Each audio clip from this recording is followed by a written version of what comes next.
It's a story when where communism was strong in Russia. All the synagogues were already closed by the Communist Party, except for the one showpiece they had in Moscow. And the number of rabbis was slowly diminishing over the years, but the few rabbis that were on were always followed by agents of the KGB. As one rabbi would follow the same pattern every morning, he would leave his flat and go to Gorky Park in Moscow. He would pull out the strange documents that the KGB agent watching him could not decipher or know what's about. So figuring that his masters in the Kremlin would need to know what the rabbi is doing, he approached the rabbi and asked him, what is these strange writings and documents you're trying to read or decipher? Rabbi said, oh, this is just modern Hebrew. I'm trying to learn how to speak modern Hebrew. And the agent said, well, you're an old man, Rabbi. Why would you want to learn the new language now? The rabbi says, because I applied for a visa to be able to move to Israel. This is the language they speak in Israel. I want to be able to speak it when I get there. The agent's trying to get a bit smart, says, well, I happen to know from my authorities that they're going to turn your request down. You're going to die here in Mother Russia, so you may as well stop trying to learn this new language. Oh no, said the rabbi, I still have to learn it because if I do die here in Russia, I'll go to heaven. They speak the same language in heaven. I want to be able to speak it when I get there. And the agent, wanting to be a bit smart with the rabbi, said, Rabbi, suppose you end up in hell. Rabbi says, well, that's no problem. I already speak Russian.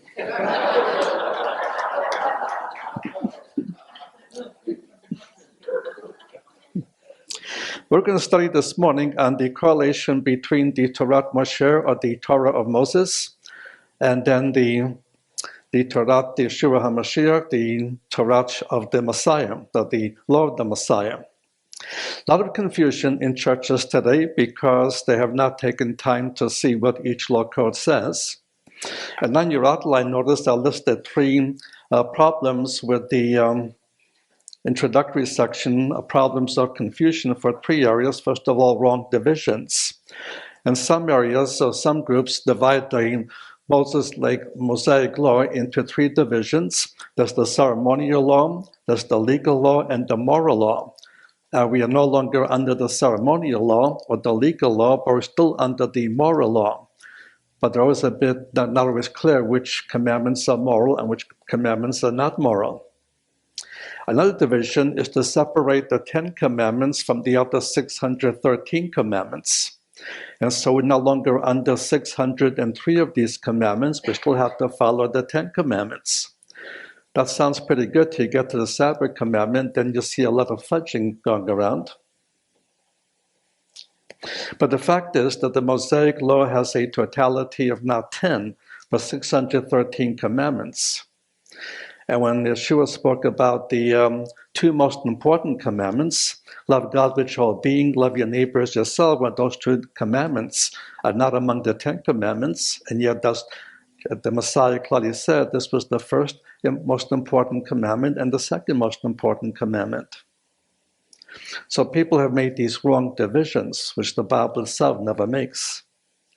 Another category is wrong applications, like applying Sabbath laws to Sunday. The Sabbath never changed. It's from sundown Friday to sundown Saturday.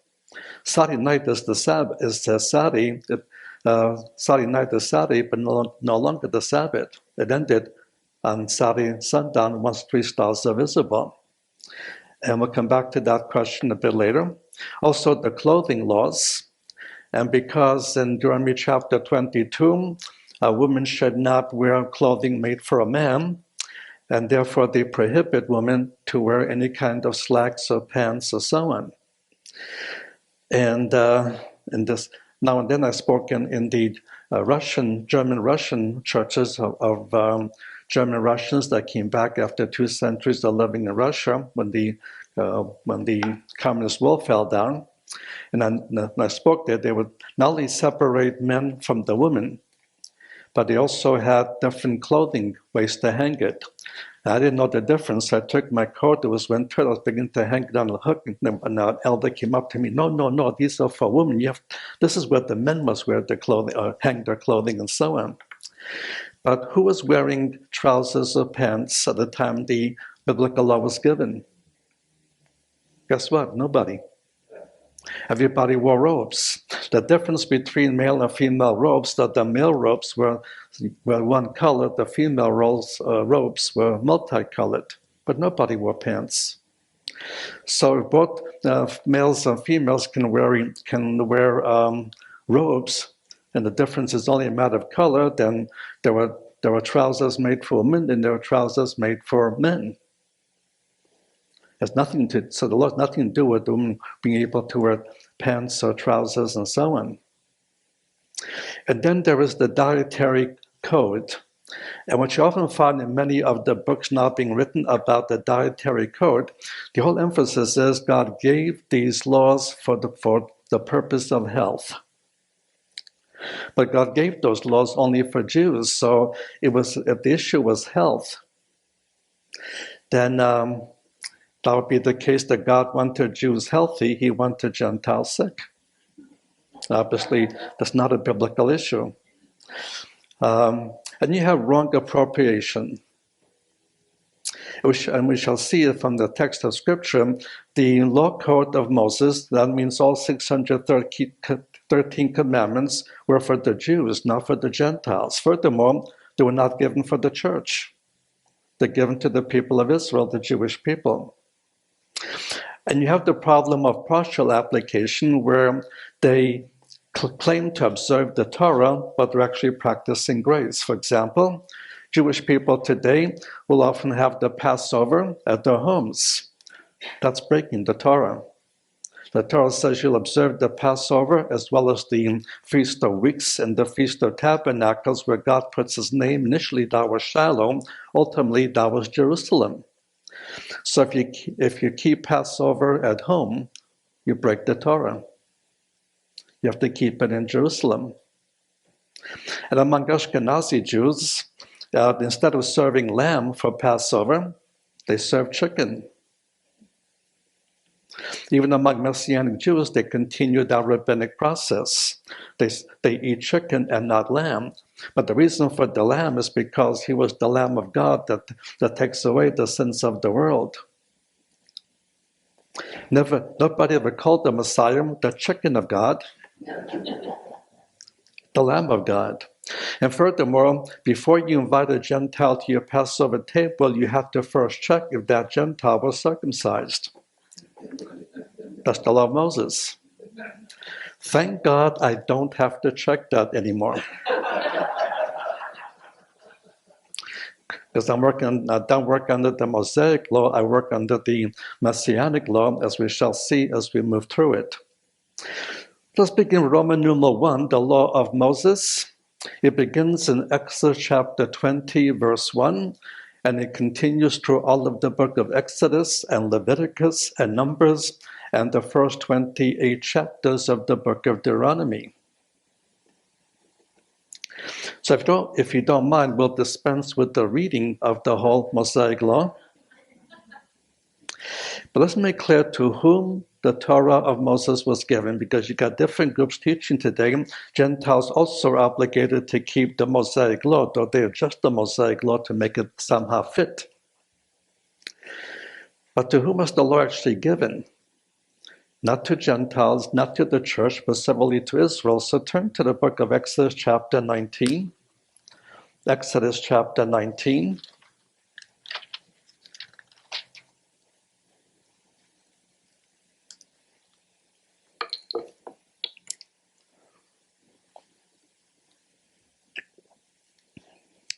And look at verse 3. Exodus 19, verse 3.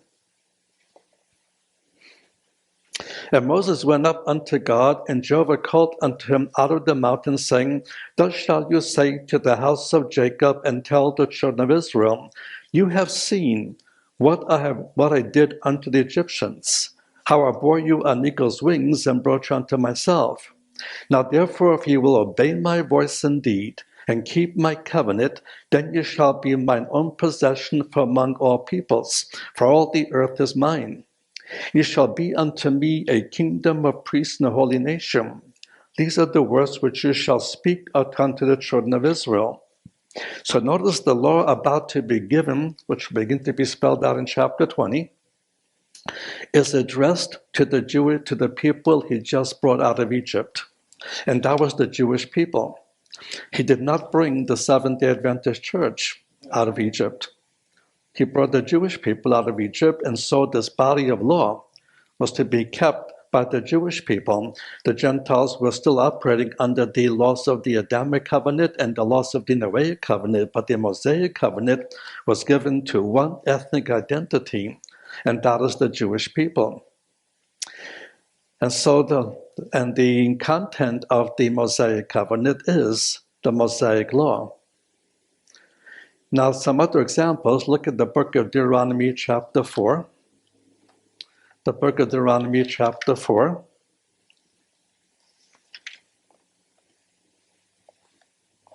And look at verse 7 and 8. Deuteronomy chapter 4, verse 7. For what great nation is there that are gods so nigh unto them as Jehovah God is whensoever we call upon him? And what great nation is there that statutes and ordinances so righteous as all this law which I set before you this day? And so notice the uniqueness of the God of Israel, but also the uniqueness of the body of law is uniquely to the Jewish people. It doesn't go beyond the Jewish people. It was applied to Gentiles who were permanently living in a Jewish household, like servants and so on. But otherwise, this was given strictly for the people of Israel and the few Gentiles who lived among the people of Israel. Now it goes to Psalm 147. Psalm 147.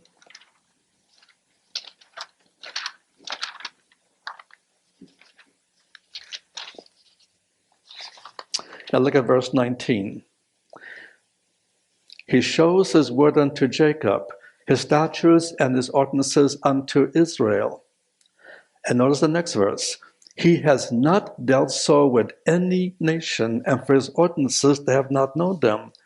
Praise ye the Lord. Again, it was limited to the Jewish people. Gentiles had a law code, the Adamic and Noahic covenants, but the Jewish people had the Mosaic Law as the rule of life. Now turn to Malachi chapter 4, last minor prophet, Malachi chapter 4.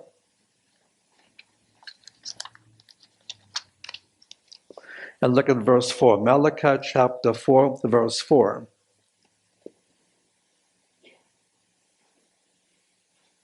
Remember ye the law of Moses, my servant, which I commanded unto him in Horeb for all Israel, even statutes and ordinances. So it was given specifically by God through Moses.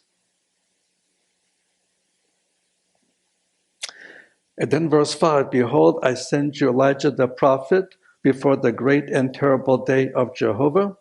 And so Elijah represents the prophetic period. And both in the law and the prophets, the whole emphasis is that it was given specifically to the Jewish people, not the Gentiles, not the church. And all the churches that think they still have to obey the law of Moses. It's amazing how many adjustments they have to make. Now let's look at chapter 24 of Exodus.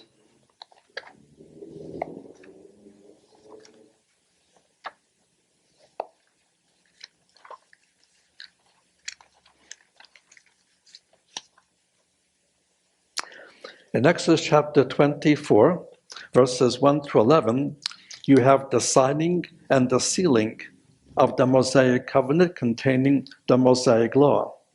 That included Moses, Aaron, and his 4 sons, and also each leader of the 12 tribes and so on. And as you look through the text from verse 1 to verse 11, what you discover is that God takes on visible form, as he has done before, Nobody sees God as he actually is, but he comes in the form of some form of the Shekhinah, or the Shekinah glory, in most cases as a light, fire, and cloud, or a combination of these three things. Otherwise, he appears as in verse 9, then went up Moses and Aaron, Nadab and Abihu, and the 70 of the elders of Israel, and they saw the God of Israel. But they didn't see him as he really is. No one has seen God as he really is. But they're seeing, what are they seeing? They saw the God of Israel, and there was under his feet, as it were, a paved work of the very heaven for cleanliness. A paved work of sapphire stone, as it were, the very heaven for clearness. And upon the nobles and children of Israel laid not his hand, and they beheld the God of Israel, and did eat and drink, because this is a covenant that is a meal covenant. It rendered it a conditional covenant, but it was signed and sealed by the Shekinah glory, a visible manifestation of the very presence of God. Let's move on to the provisions of the law. And my first observation is, again, there are a total of 613 commandments. And here they are. Number one, get nervous. I won't make the list for you. We have a list at the office. You want to get all 613 commandments, just either send a message or a text or simply give them a phone call and ask for the list of the 613 commandments. They'll be happy to send it to you. And then you can go through it and see how well you're doing. Especially those who claim they're observing the Torah and the law of Moses. Let's see how well they're doing. And often what they think they're fulfilling, they're actually breaking. So we make altogether 6 specific observations. The first one I just made, there are not 10 commandments, but 613 commandments. Secondly, it is a conditional covenant. With the unconditional that we talked about last night, the formula is, I will, I will. And no matter how often the patriarchs failed or the Jewish people failed, their failures will not render the covenant null and void. But this is a conditional covenant, and the simple formula is, if you will, then I will. If you will, then I will. And so it's a conditional. There'll be blessings for obedience. There'll be judgment for disobedience. Third observation, the key element that runs through the entire Torah Moshe, the entire law of Moses, is the blood sacrifices. And the key element of the blood is spelled out in Leviticus chapter 17. Let's take a look at it. Leviticus chapter 17, why he chose the term blood to be the means of atonement. So Leviticus 17, verse 11, for the life of the flesh is in the blood, and I've given it to you upon the altar to make atonement for your souls, for it is the blood that makes atonement by reason of the life. God is the one that chose the means of forgiveness. And so he chose the shedding of blood. This was somewhat limited in the Adamic and Noahic covenants for the Gentiles. But for the Jewish people, there was a lot more details about different types of blood sacrifices. There are a total of 5 different types of offerings in the first 7 chapters of Leviticus. And the blood sacrifices could cover the sin, but it couldn't take it away. As Hebrews chapter 10, verses 1 through 4, Hebrews 10, verses 1 through 4, the blood of bulls and goats could never take away sin. And the blood of bulls and goats, that's the most sacred of all the blood sacrifices. Those were the sacrifices of the Day of Atonement. Not even the high sacrifice of the Day of Atonement can take the sin away. So until Messiah died, the sins were not removed, but they were covered. They did provide a basis for the forgiveness of their sins. It provided for a restoration of fellowship, but didn't take the sin away. So when the Old Testament saint walked away from the the compound of the tabernacle, later the compound of the Solomonic temple, he walked away with still a consciousness of his sin. Fourth observation, for the Jewish people, it restricted some of the provisions of the Noahic covenant. If you read in the Adamic covenant, men was to stay strictly vegetarian. Sheep and goats were raised for the purpose of milk, for the purpose of clothing, and so on. But they were to remain vegetarian. There was an adjustment made with the Noahic covenant, and when Noah and his wife and 3 sons and their wives came out of the ark, they offered up a number of sacrifices that were relevant in that age. But they have to keep repeating those sacrifices for themselves. It also says in chapter 9 of Genesis, there are no limitations to what kind of animals they can eat, and says, every moving thing shall be food for you. Every moving thing shall be food for you. Whether it's as slow as an escargot or as fast as a cheetah, you can eat it. For the Jewish people, this was restricted. For land animals, the animal had to have cloven hoofed and chewed the cud. As far as fish food, they had to have both fins and scales. No lobster, no crabs, no shrimp. For fowls, no birds of prey, meat-eating birds, were allowed to be eaten by the Jewish people, and among insects, only one type of a locust was allowed to be eaten, the type that John the Baptist was eating while he was in the wilderness. Elder Moses said, I can eat this type of a locust. I've never been tempted to do so. And just between you and me, tell it not in Ashkelon, not in the streets of Gaza. I would rather have a ham on rye rather than a locust on a bagel. Fifth observation. For the Jews, it added the death penalty for many other sins. In the Noahic covenant, the death penalty was only applicable to those who were guilty of premeditated murder. But now a list of other sins would require the death penalty. For example, adultery, idolatry, witchcraft, cursing God, cursing parents, breaking the Sabbath. That's just on a short list. There are other penalties for the sins that carry the death penalty. So for the Jews, it added the death penalty for many additional sins well beyond what the Noahic covenant said. Sixth observation concerns circumcision. Again, as we saw last night, 2 nights ago, circumcision was the sign of the Abrahamic covenant. It preceded the circumcision law of the Mosaic covenant.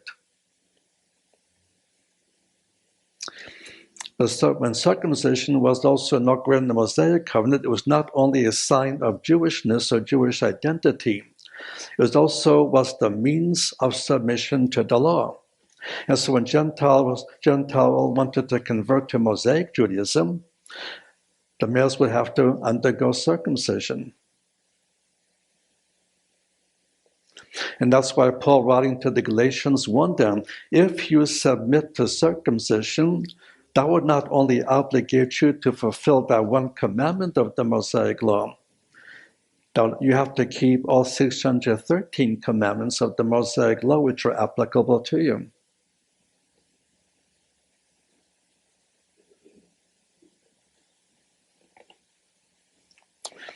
And so he deals with the Galatian Gentiles because they're moving in the wrong decision. We're moving away from grace back to a law code that was no longer the rule of life. Now, the next segment outlined the purposes of the law. One thing we should note, it was never given as a means of earning salvation. That was never the purpose of the law code. So how well you keep it, you'll make it into heaven. It was a rule of life for those already saved. was not a means of earning salvation. And so we can break it down in the four categories. First, the relationship to God. The purpose of the Torah, the law, was to reveal the holiness of God and the standard of righteousness which he required. To reveal the holiness of God and the standard of righteousness which he demanded. This you'll see in Leviticus 19, verses 1, 2, and 37. Leviticus 19, 1, 2, and 37. New Testament is also affirmed in 1 Peter chapter 1, verses 15 and 16, 1 Peter 1, 15 and 16. And keep in mind, specific epistles like Hebrews, 1 James, 1 Peter, 2 Peter, Jude, written specifically not to the church at large, but to the Messianic community. And twice in 1 Peter, he distinguishes his audience from the Gentiles among whom they live, because these were Jews of the dispersion, not the Jews still in the land. In Romans chapter 7, verse 12, Romans 7, verse 12 points out there was nothing wrong with the Torah, nothing wrong with the law. He describes the law in three terms. It is holy, it is righteous, and it is good, in Romans 7, 12. Now, the second category, the law relationship to Israel, notice the key main issues. A major purpose of the law is to keep the Jews a distinct people. Not a means of earning salvation, but to keep the Jews a distinct people. This point is made in three passages you can mark down. Leviticus 11, verses 44 and 45, Leviticus 11, 44 and 45. Deuteronomy chapter 7, verse 6, Deuteronomy chapter 7, verse 6, and Deuteronomy chapter 14, verses 1 and 2. Deuteronomy chapter 14, verses 1 and 2. And so to provide some specifics, eating habits. The Jews now had to follow a restricted diet in those categories I spoke just a moment ago. But never once does it say, eat this way so you can stay healthy. That was never the purpose of the dietary code. The purpose of the dietary code was to keep the Jews a distinct people, and that included their eating habits.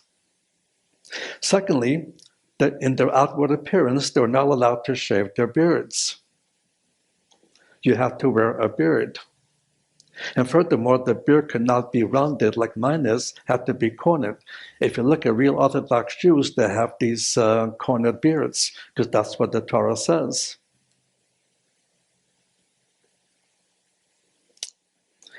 As far as the kind of clothing you wore, Jews were forbidden to make clothing of mixed threads. There's nothing healthy about mixed threads. Nothing unhealthy about using only one thread. But Jews had to be different. So by the very outward clothing they were wearing, they'd be recognized to be Jews. And even on top of that, on the four corners of their garments, they had to wear tassels.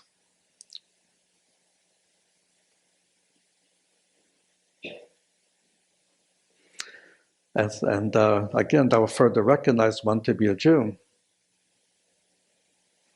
Furthermore, there are special rules in husband-wife relationships.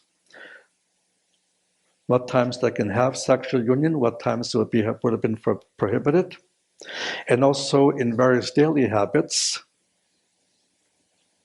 like the Sabbath. One misconception about the Sabbath is that when the Sabbath was given, it was intended to provide a weekly place for worship. The whole Seventh-day Adventist system is based upon that misconception. You can look to the whole law of Moses. Not once did Moses say, come and gather yourselves together on the Sabbath day. And many people in the Messianic movement, they think they're fulfilling the Mosaic Law by having their Sabbath services on Saturday. And they think they're fulfilling the Sabbath. Now, the congregations we plant in our ministries, we do meet on this Sabbath. What we are not saying is that we are fulfilling the Sabbath commandment, because actually we're breaking it. So both the Seventh-day Adventists and many of the Messianic Jews that think they're keeping the Torah by having services on the Sabbath. When they go inside the car and they start the engine, guess what just happened? They broke the Sabbath. When they drive to the congregation, guess what they just did? They broke the Sabbath. And some of them, they still serve refreshments and hot things, which they begin to cook right there. And when that happens, they broke the Sabbath again. And when he goes home and goes back to the car, starts his engine, he broke the Sabbath another time. And then he drives and he breaks the Sabbath another time. So in the very day they think they're observing the Sabbath as Moses commanded, Moses never commanded any of these things. They couldn't, of course, they didn't have cars and buses, but in the Sabbath of the law, you couldn't ride a donkey, you couldn't ride a horse. And the rule was stay home and rest. That's the law of the Sabbath. So if you're choosing to stay home and resting, then that you'll be observing the Sabbath as Moses commanded. But if you're traveling to do Shabbat services to keep the Torah, you're breaking the Torah. Again, our congregations that we planted not only in the US, but in Canada and elsewhere in the world, including Israel, they do meet on the Friday night or Saturday morning, or even both. But in our congregations, we don't claim we're observing the Sabbath, but we're observing the law of the Messiah, which has given us for freedom, and so on. I'll come back to that in a few moments. A second major purpose for the Mosaic Law is to provide a rule of life for the Jewish saints of the Hebrew Bible. To provide a rule of life, not for means of salvation, but rule of life. This is spelled out in 3 passages in Leviticus, chapter 11, verses 44 through 48, 11, 44 through 48, chapter 19, verse 2, 19:2, chapter 20, verses 7, 8, and 26, chapter 20, verses 7, 8, and 26, Romans chapter 3, verse 38, Romans 3:38.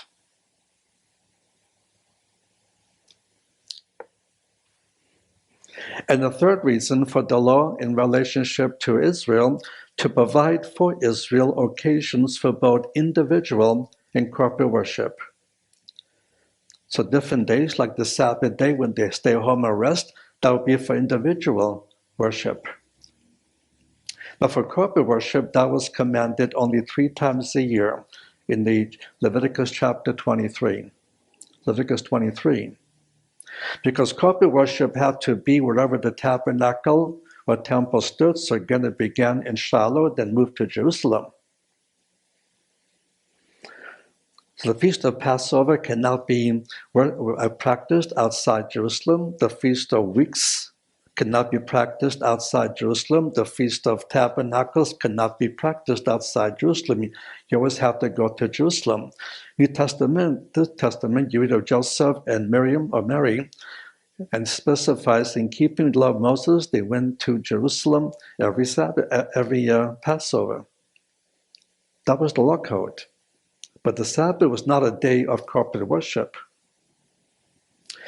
If it was a day of corporate worship, pity the Galilean Jew if he had to keep the Sabbath in Jerusalem every week. And it's a 3-day walk from Galilee to Jerusalem. So he spent 3 days walking up to Jerusalem, worship on the Sabbath day, spent 3 days walking back down to the Galilee. He finally gets home, he kisses his wife hello, immediately has to kiss her goodbye, and move again for the next 3 days to get back to Jerusalem in time for the Sabbath. He would not be working for 6 days, he'd be walking for 6 days to worship on the Sabbath day. So again, the Sabbath was never there corporate worship. Again, our congregations, in our case, we do have corporate worship on the Sabbath day. The difference is we're not claiming to observe the Sabbath. We're simply using the freedom in the Messiah to have our congregational get-togethers on the Sabbath day because we're under the law of the Messiah, not under the law of Moses. Now, the third correlation is with Gentiles. Now, let's look at Ephesians chapter 2. Ephesians chapter 2.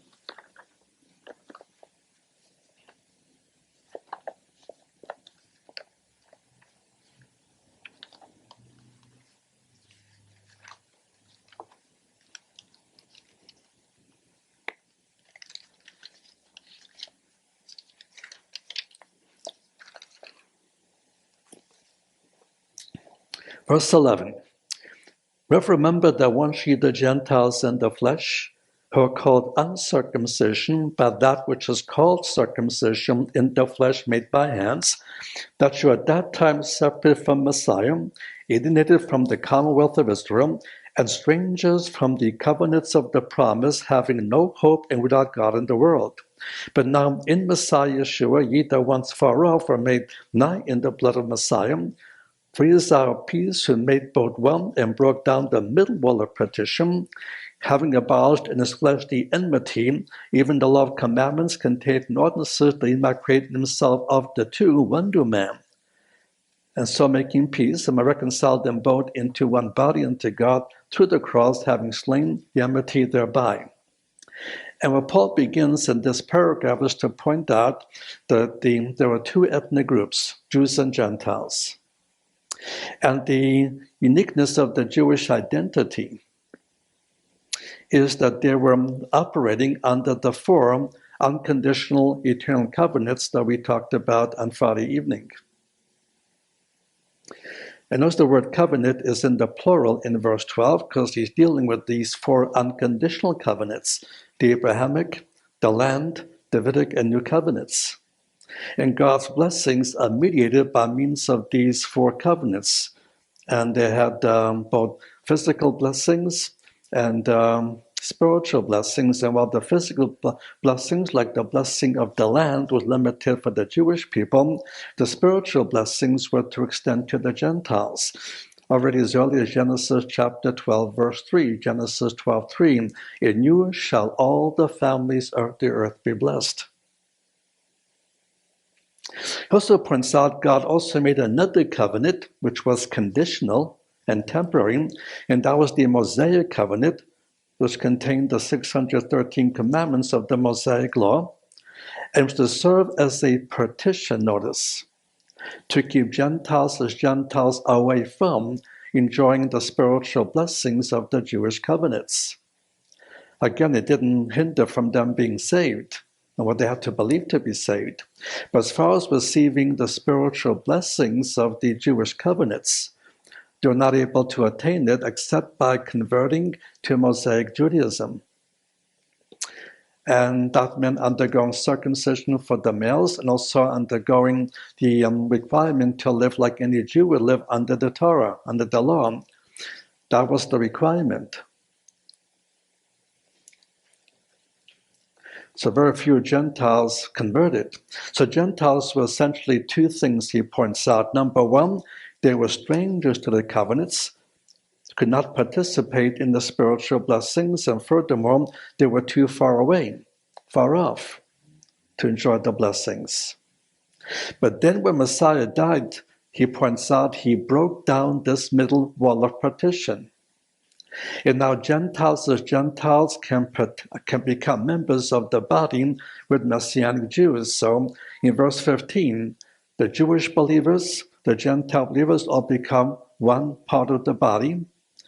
And according to Colossians 1:18, the body is the church, the body of the Messiah. And now skip down to chapter 3, verse 5, 3:5. Which in other generations was not made known unto sons of men, as not been revealed unto his holy apostles and prophets in the Spirit, that the Gentiles are fellow heirs, and fellow members of the body, and fellow partakers of the promise in Messiah Yeshua through the gospel. And so now Gentile believers and Jewish believers can join together and partake of the spiritual blessings of the Jewish covenants, only made possible once Messiah died. So the promise of Genesis 12:3 of the Abrahamic covenant, in you shall all the families of the earth be blessed, became possible only by means of the new covenant, which was inaugurated not with the coming of the Messiah, but with the death of the Messiah. That's the key element.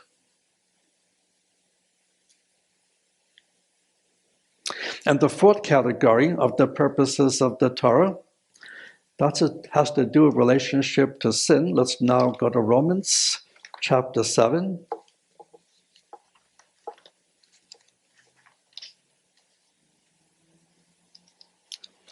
And there were four key purposes in connection with the law of the Messiah and sin. He begins this discussion in Romans chapter 7, verse 7, Romans 7:7, and continues until chapter 8, verse 4. 8, verse 4. And the first major purpose is to reveal sin. To reveal sin. Now, Romans chapter 3, verses 19 and 20, Romans 3, 19 and 20, the law was not given to justify, but to give the Jewish people a knowledge of what sin is. And Galatians chapter 3, verse 19, Galatians 3:19 spells out, the law was an addition to the Abrahamic covenant, and thus to reveal not just sin, but specific transgressions, and transgression means to violate a specific commandment. But here Romans 7, look at verse 7. What shall we say then? Is the law sin? God forbid. Howbeit, I had not known sin except through the law, for I had not known coveting, except the law said, you shall not covet. But sin, finding occasion, wrought in me, through the commandment, all manner of coveting. For apart from the law, sin is dead. And I was alive apart from the law once. When the commandment came, sin revived and I died. Now, he did not realize coveting would be a sin until he read it in the Torah. So when he tried to finally stop coveting, he found himself covering even more than he did before he knew it was a sin. Because first of all, it was to reveal sin, but secondly, to make one sin even more. To make one sin even more. That's what we just read. Once he was aware that covering was a sin, he found himself sinning more by means of coveting than he did before he was saved. Romans chapter 4, verse 15, Romans 4:15, where there is no law, there is no transgression. He's not saying where there is no law, there's no law per se. There was already a law code in the Adamic covenant before the fall of man. Then there were law codes in the Adamic and Noahic covenants. Or there is no law, there's no transgression. He doesn't say there is no sin, as some interpret it. No, there was sin. There was sin already with Adam. But there is no transgression. Transgression means violating a specific command God has given. Until he gives that commandment, there is no transgression of that command. In Romans chapter 5, verse 20, Romans 5, verse 20, the law came in beside that the trespass may abound. So in addition to the law, specific commandments were given, and so they knew when they trespassed a specific commandment. Now keep your finger here and just turn momentarily to 1 Corinthians 15. 1 Corinthians 15.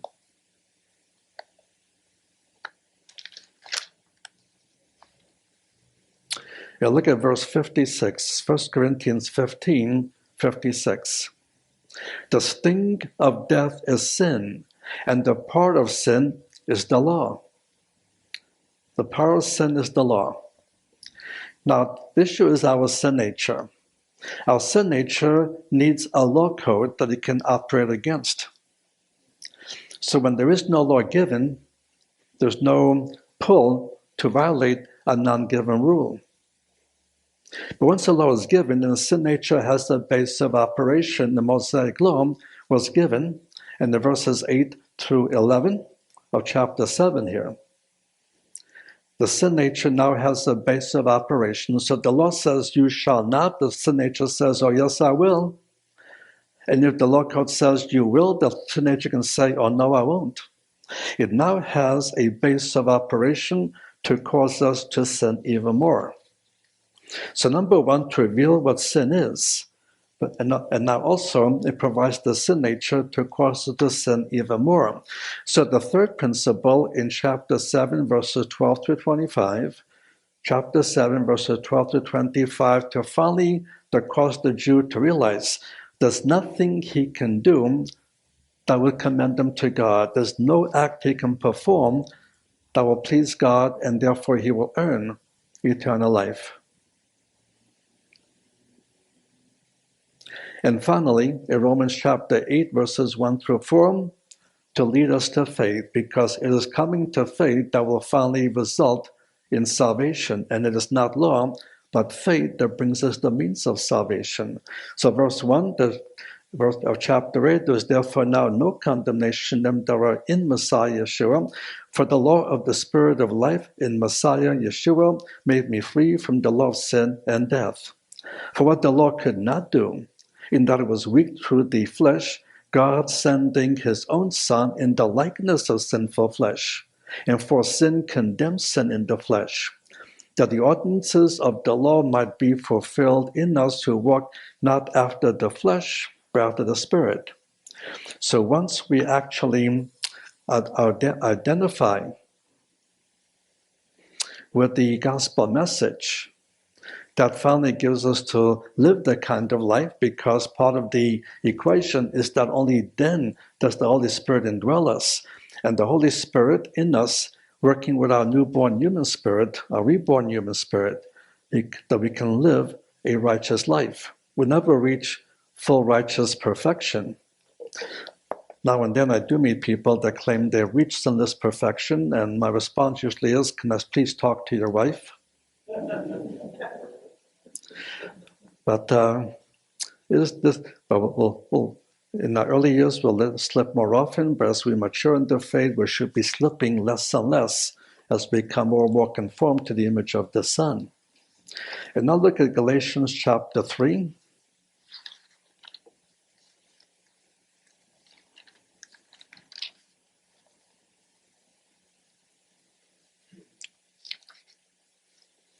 Galatians chapter 3, and look at verse 24. I'll go start with verse 23. But before faith came, were kept in ward under the law, shut up unto the faith which should afterwards be revealed, so that the law is become our tutor to bring us unto Messiah, that we might be justified by faith. But note the next verse. But now that faith is come, we are no longer under a tutor. What was the tutor in the previous two verses? The Mosaic Law. But as believers, we are no longer under the tutor. We're under a new rule of life that we'll get to in just a few moments. Let's talk about the token of the covenant.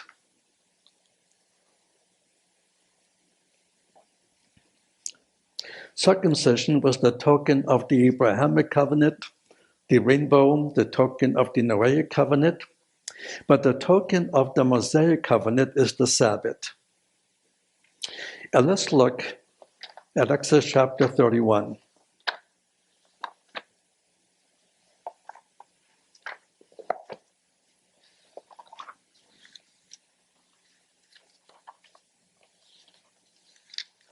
Now keep in mind, there was no Sabbath law given in Genesis chapter 2, verses 1 through 3, where the seventh day is the day God rested. The word Shabbat is not found there, which is a noun, but the verb is found meaning a cessation, in that God ceased to do his work of creation at the end of the sixth day. Years ago in New Zealand, I was asked a question, do I believe in the 7 literal days of creation? My answer was no, I don't believe in the 7 literal days of creation. I believe in 6 literal days of creation. The Bible is clear, he did nothing on the 7th day. But the first time you find the Shabbat used is in Exodus chapter 16 concerning the gathering of the manna. Didn't appear before that. And look at Exodus chapter 31 and verse 12. And Jehovah spoke unto Moses, saying, Speak you also unto the children of Israel, saying, Verily you shall keep my Sabbaths, for it is a sign between me and you throughout your generations, that ye may know I am Jehovah who sanctifies you. So notice A key purpose of the Sabbath, relevant only to Israel, and he's speaking to Israel in verse 13, it's a sign between God and Israel, that they understand God is the one that sanctifies or sets Israel apart. Verse 14, you shall keep the Sabbath, therefore it is a holy unto you. Everyone that profanes it shall surely be put to death. Whosoever does any work therein, that soul shall be cut off from among his people. 6 days shall work be done, when the seventh day is a Sabbath of solemn rest, holy to Jehovah. Whosoever does any work on the Sabbath day, he shall surely be put to death. Wherefore the children of Israel shall keep the Sabbath, to observe the Sabbath throughout their generations for a perpetual covenant. It is a sign between me and the children of Israel forever. From 6 days Jehovah made heaven and earth, and the seventh day he rested and was refreshed. And the whole focus is it's not that the Sabbath law began in the days of creation, but now it's the background for giving to Israel the requirement of the Sabbath day of rest. Nothing about going to synagogue services or church services every week. It's a sign between God and Israel for these specific purposes. It's a sign that God has set Israel set apart from all other nations. Let's look at Deuteronomy chapter 5.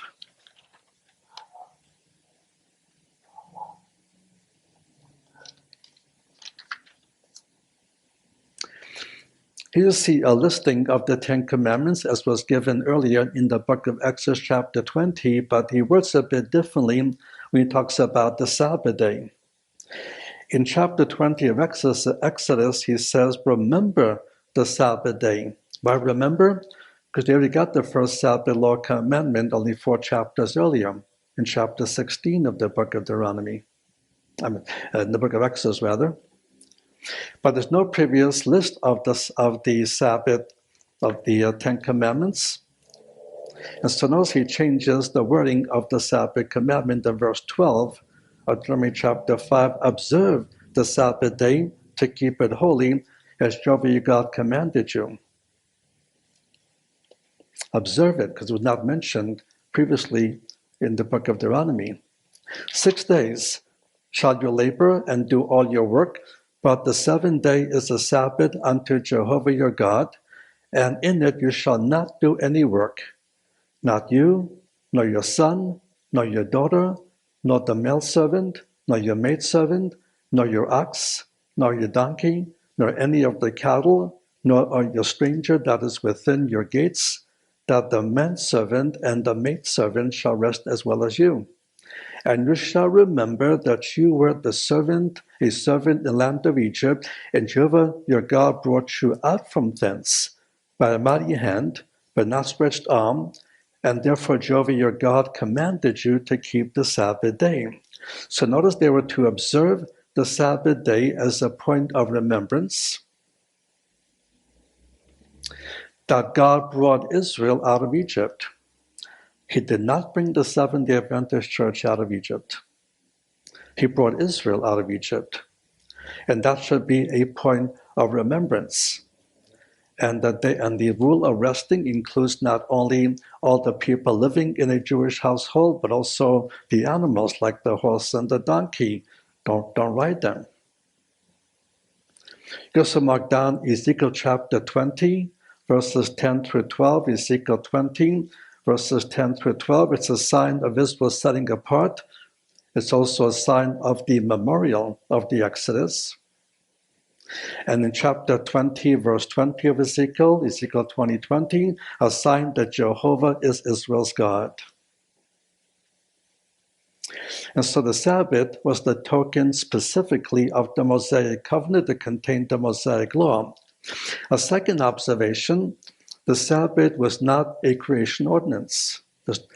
And all the commandments given in Genesis, either in the Adamic covenant or the Adamic covenant or the Noahic covenant or the Abrahamic covenant, none of those covenants say, remember the Sabbath day. It began with Moses, and the first Sabbath commandment was Exodus chapter 16, verses 23 to 30. Exodus 16, verses 23 through 30. And then it was incorporated into the Ten Commandments, as in Exodus chapter 20, verses 8 through 11, chapter 20, verses 8 through 11. Third observation, again, the Sabbath was never intended to be a day of corporate worship. It was to be a day of rest. So if you're traveling on the Sabbath day for any services, if you're trying to fulfill the Mosaic Law with that act of traveling, you've broken the Sabbath commandment as defined by the Torah. Fourthly, the Sabbath was intended only for Israel and not the church. And fifthly, as a sign of the Mosaic covenant, it's in force as long as the Mosaic covenant is in force. But if it comes to a point where there's no longer a law to follow, it's no longer observable.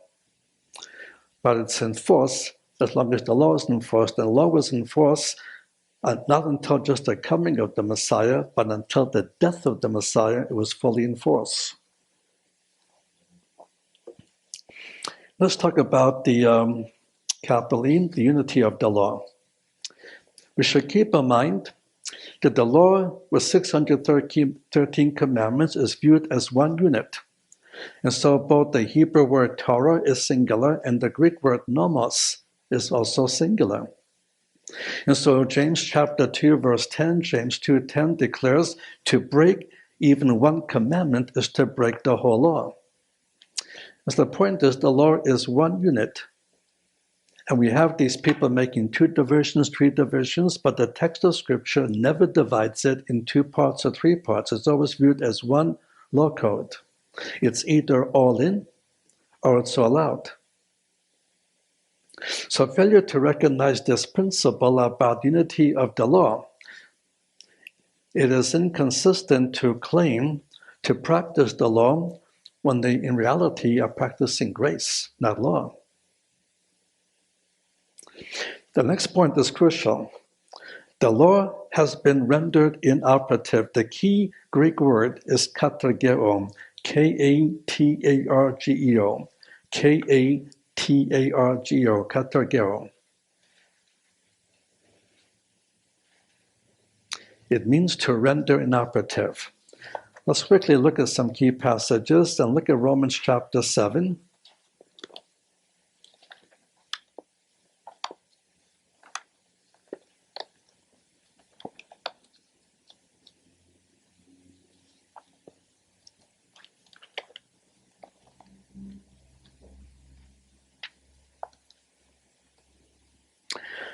Now look at verse 7, and the whole context is verses 1 through 6.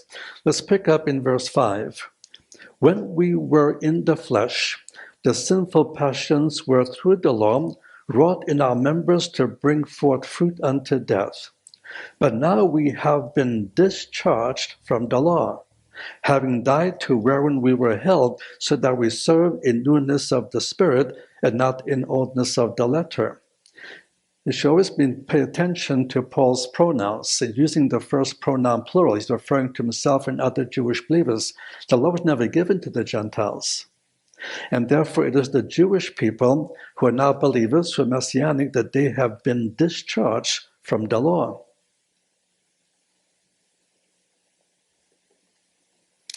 And then Romans chapter 10, verse 4. Romans chapter 10, verse 4. For Messiah is the end of the law unto righteousness to everyone that believes. It's the end of the law. The primary meaning of the Greek word, which is telos, T-E-L-O-S, the primary meaning is always end or termination. It's not goal, as some messianics try to affirm. Goal is a possible translation, but it's always ranked in the 2 major concordances, and that's ranked either 3rd or 4th in meaning in both concordances, but the primary meaning is termination. That would mean, as Galatians chapter 2, verse 16 teaches, there's no justification through the law. It also means, as in Hebrews chapter 7, verse 19, Hebrews 7:19, there's no sanctification through the law.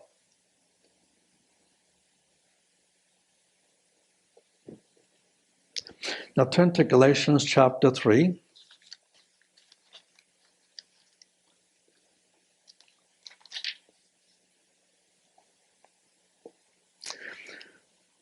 Now verse 15, Brethren, I speak after the manner of men, though it be but a man's covenant. Yet when it had been confirmed, no one makes it void or adds thereto.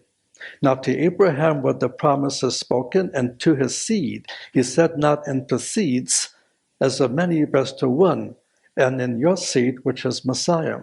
And he points out the uniqueness of the seed. In the classical Hebrew, the word seed is only found in the singular.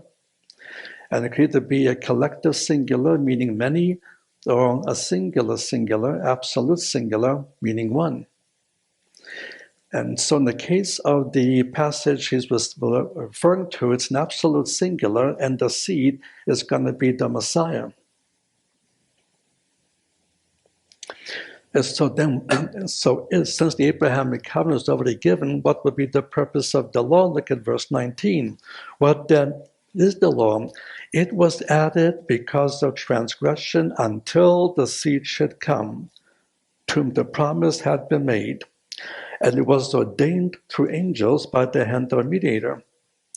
And so he points out that the law was given as an addition to the Abrahamic covenant to make sin very clear. And so as we already saw in verses 23 to 25, or 24, that the law is a tutor to bring the Jewish people to recognize the Messiah. But now that the law has been fulfilled, we are no longer under the law of the tutor, and the tutor identified to be the Mosaic Law. And specifically, we Jewish believers are no longer under the law. Now look down to chapter 4, verse 4. But when the fullness of the time came, God sent forth his Son, born of a woman, born under the law, that he might redeem them that were under the law, and that we might receive the adoption of sons. And because ye are sons, God sent forth the Spirit of his Son into our hearts, crying, Abba, Father. So notice again the contrast. The Messiah came, and he came as a Jew that he might redeem those who are under the law. So two people were to receive the benefits of his death, that we might receive, meaning the Jewish believers, the freedom, and also those Gentiles also might receive the benefits, might redeem they're under the law, and that we might receive the adoption of sons. So the them are the Jews, and then we together, Jews and Gentiles believers, can now recognize that we become the sons of God. Let's look at Hebrews 7, verse 11.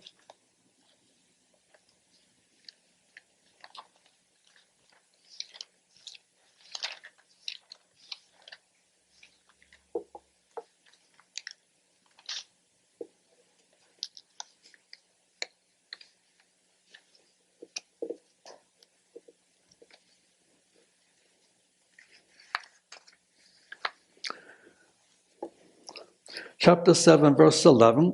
Now, if there was perfection to Levitical priesthood from the head, under it had the people received the law, what further need was there? Another priest should rise after the order of Melchizedek and not be reckoned after the order of Aaron. For the priesthood being changed, there is made of necessity a change also of the law. For he of whom these things are said belongs to another tribe, for which no man had received attendance to the altar. It is evident that our Lord has sprung out of Judah, as to which tribe Moses spoke nothing concerning priests.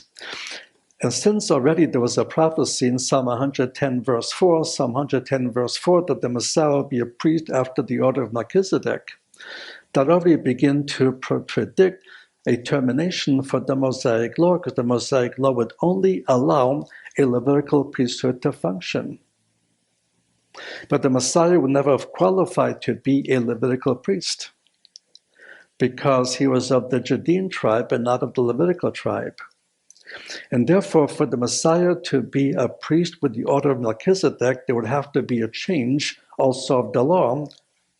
And look at verse 18, for there is a disannulling of a foregoing commandment because of its weakness and unprofitableness. For the law made nothing perfect. And so there's now been a change in law. What law? The Mosaic Law, specifically of the Mosaic Levitical Law. It has ceased to function once Messiah died as being acceptable by God, and that's where Messiah became a priest out of Melchizedek, and all of us who believe, both Jews and Gentiles, are part of that priesthood. Look at Hebrews chapter 8. After reciting the prophecy that we noted in our Friday class about the new covenant in Jeremiah 31 to 34, he quotes the Jeremiah covenant in verses 8 through 12, and also says in verse 13, in that he said a new covenant, he made the first one old, and that which has become old wax age and nigh unto vanishing away. So Jeremiah, the law of Moses became old under Jeremiah, and then received even more oldness and so on, and finally was rendered non-existent when Messiah died. We already looked at Ephesians 2, 11 through 16, and Ephesians 3, verses 5 and 6. The law is the middle wall of partition, which now has been broken down. Now turn back to 2 Corinthians chapter 3.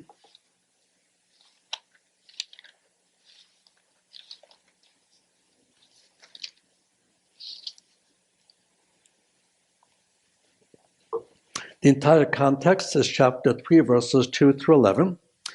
Notice what he calls the Mosaic Law.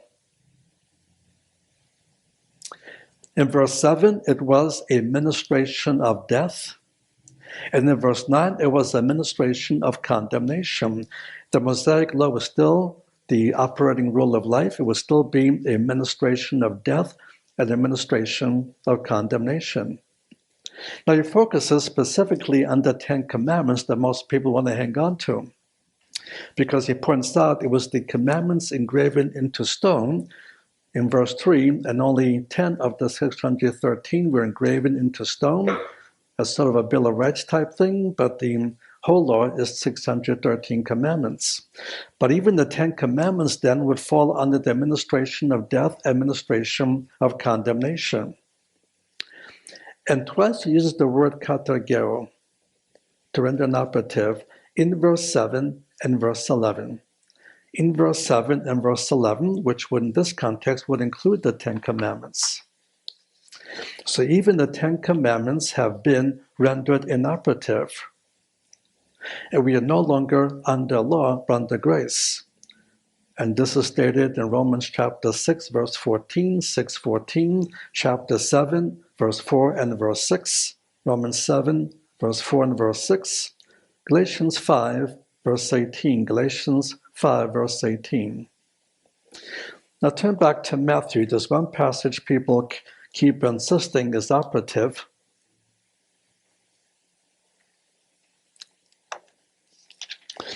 It's part of the Sermon on the Mount. And keep in mind, the Sermon on the Mount is not dealing with church law. It's dealing with a Jewish audience. The church won't even be mentioned for the first time until chapter 16. Only Matthew mentions the church. Mark, Luke, and John do not, because Matthew is writing to a Jewish audience, and he deals with the consequences of Israel's rejection of the Messiah on the grounds of being demonized.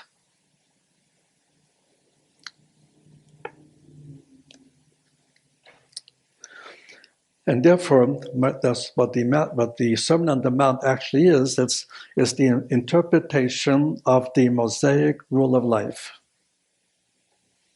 Because the people are Jewish people still operating under the law of Moses, because the law of Moses comes to an end only with his death, not before then.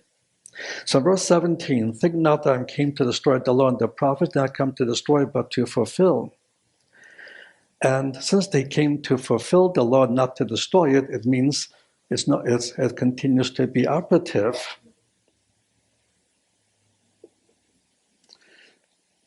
Now, what does the word fulfill mean in Matthew's gospel? He uses the term to mean a specific prophecy was fulfilled, and so no future act will fulfill it.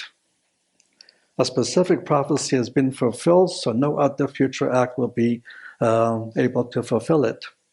So when it says when he was born in Bethlehem, it fulfilled the prophecy of Micah chapter 5, verse 2. And once he was born in Bethlehem, that fulfilled Micah's prophecy, and no other fulfillment is forthcoming. And when it talks about the virgin birth in chapter 1, once Messiah was conceived and born of a virgin, that fulfilled the Isaiah 7 verse 14 prophecy, and nothing else will fulfill it. So the word fulfill means to fulfill prophecy and to bring it to an end so nothing else could fulfill it thereafter. And to abolish means to fail to fulfill it. And he's here, the whole context of the Sermon on the Mount is his conflict with the Pharisees and Pharisaic Judaism. And the Pharisees were actually destroying the law by means of their traditions. Now, if this is teaching we have to still keep the Mosaic commandments, it would mean all 613 commandments. Because look at the next verse. Verse 19. Whosoever therefore shall break one of these least commandments are what in this context? The least commandments of the Mosaic Law. Whosoever shall break even one of these least commandments and shall teach men so shall be called the least in the kingdom of heaven. Whosoever shall do and teach them shall be called great in the kingdom of heaven. For I say unto you that except your righteousness shall exceed the righteousness of the scribes and Pharisees, you shall in no wise enter into the kingdom of heaven. So then they're not only going to be obligated to keep the commandments they like to keep, they have to keep all 613 commandments. And none of them are even close to keeping all those commandments. So this is not teaching, it's a continuity. It was teaching what they have to be aware of under the function of the law of the Messiah. So let's go to the law of the Messiah. It won't take as much time because we already made several references. So as far as the name, in Galatians chapter 6, verse 2, it's called the law of Messiah. In Romans chapter 8, verse 2, is the law of the Spirit of life. And by way of definition, the law of Moses was the name of all that include all 613 commandments applicable for the Jewish people as a rule of life till Messiah died. The definition of the law of the Messiah is this: to reveal the standard of righteousness which God demanded for a proper relationship with Him. A standard of righteousness which God demands for a proper relationship with Him. It provides the rule of life for New Testament believers that begins in Acts 2 onward. It's not a way of salvation, but it is evidence for how we love the Messiah.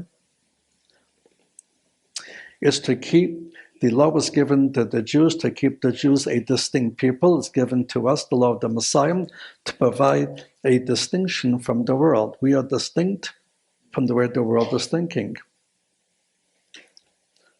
It's also to provide a temporal forgiveness of sin and to show the believer the necessity of living a spirit-filled life.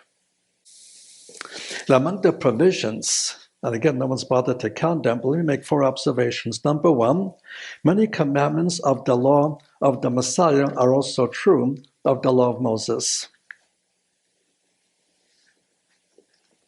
For example, 9 of the 10 commandments are repeated in the law of the Messiah. The one that's not repeated, by the way, is the Sabbath commandment. So number 1, many of the commandments are the same. You look from one covenant to another, there's 8 covenants altogether, you see 3 things happening. Some commandments are repeated, some commandments are discontinued, some commandments are intensified. And so, secondly, many are different from the law of Moses. There's no Sabbath commandment necessary today. Romans chapter 14, verse 5, Romans 14:5, and Colossians 2, verse 16, Colossians 2:16. There's no mandatory dietary code. That was prophesied to happen in Mark chapter 7, verse 19. Mark 7:19 finally did happen at the cross, as Paul points out, the Romans 14, verse 20. Romans 14, verse 20. Thirdly, some are intensified. The second most commandment of the Mosaic, most important commandment of the Mosaic Law, Leviticus 19, verse 18. Leviticus 19, verse 18, love your neighbor as yourself. It's a very good law as far as it goes. Messiah called it the second most important law of the Mosaic Code. But the new law intensifies it. Love one another as I have loved you. John 15, verse 12, John 15, 12. Love one another as I have loved you. How much did he love us? Enough to die for us. And fourthly, there's a new motivation. In the Mosaic Law, do this in order to be blessed. And the new law in the law of the Messiah is you have been blessed with every spiritual blessing, therefore do. Let's conclude with the principle of freedom. Freedom from the Mosaic Law means there is no necessity, no obligation to keep any part of the Mosaic Law today. That's point one. But secondly, we are free to keep those parts of the Mosaic Law that we might choose. But if we try to keep some of the Mosaic commandments that we choose, we must recognize four things. Number one, they carry no value in justification. We're saved by grace through faith plus nothing. Secondly, no value in sanctification, because now we're being sanctified by means of the law of the Messiah, not the law of Moses. Thirdly, there is no increase in spirituality. And also, fourthly, there's no merit before God. No merit before God. There's no freedom to disregard the commandments of the law of the Messiah and insist on keeping certain commandments of the law of Moses, because there's contradictions between the two law codes. But for the Jewish members of my community, I have to add one more issue. They should not get up in the morning and look on the mirror and say, mirror, mirror on the wall, who's the most Jewish of us all? It doesn't add to the Jewish identity. Our Jewish identity is based upon the Abrahamic covenant and not the other issues.